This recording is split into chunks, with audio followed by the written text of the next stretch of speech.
नमस्कार, जय श्री राम। आपका इस चैनल पे बहुत बहुत स्वागत है।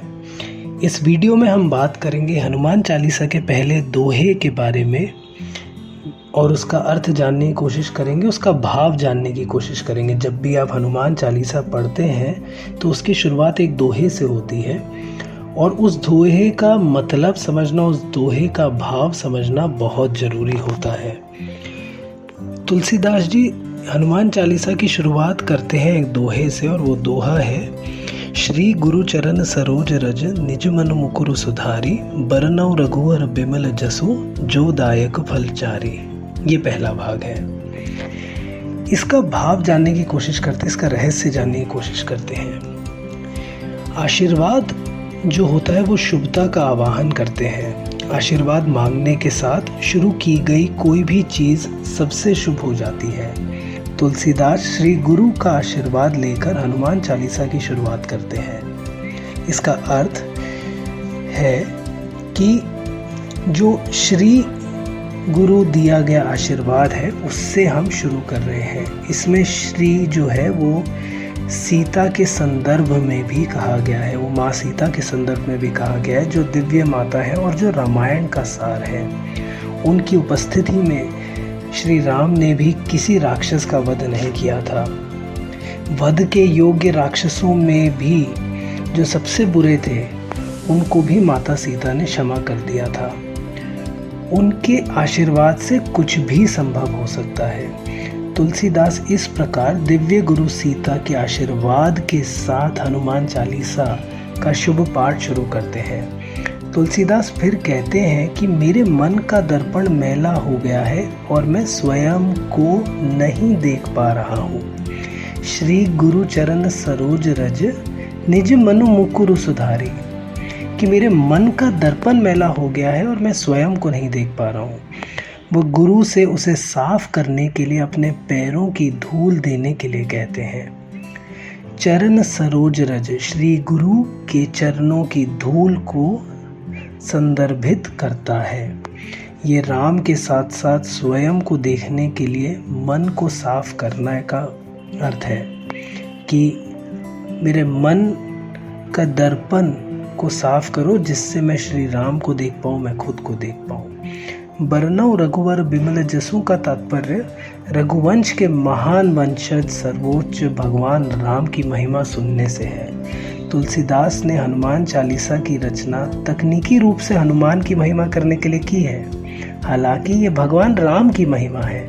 हनुमान जो कुछ भी करते हैं वो भगवान राम की महिमा करने के लिए ही करते हैं। जब कोई सर्वोच्च भगवान की महिमा करने वाले शब्दों को सुनता है तो वो मानव जीवन के 4 सबसे महत्वपूर्ण फलों की सिद्धि प्राप्त करता है। तो यहाँ पर आप जब हनुमान चालीसा शुरू कर रहे हैं तो आप ये कह रहे हैं कि मैं सिद्धि, जो सबसे महत्वपूर्ण फल है, उसकी सिद्धि प्राप्त करना चाहता हूँ। और वो फल क्या है? वो है धर्म, अर्थ, काम और मोक्ष।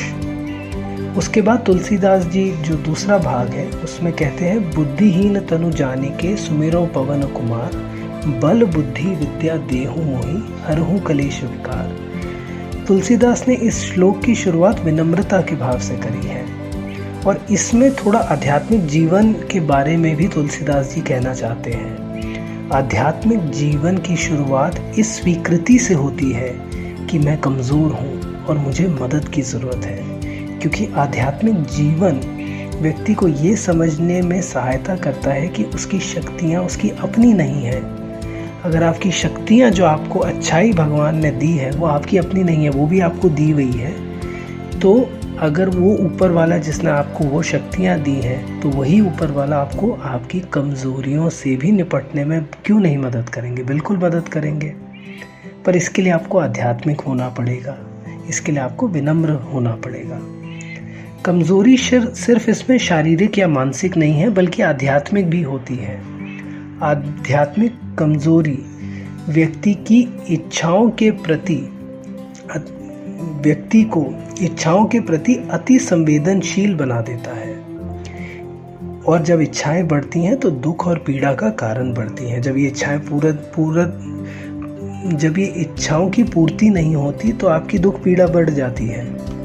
तुलसीदास जी हमारी कमियों को, हमारा कलेश, ये जो हमारी कमियां हैं, ये जो इच्छाओं के कारण हमारी पीड़ा बढ़ी हुई है, तुलसीदास जी इसी को, इसके कारण हुआ कलेश कह रहे हैं। तुलसीदास हमें भगवान हनुमान को याद करने के लिए कह रहे हैं, इन कलेशों को मिटाने के लिए।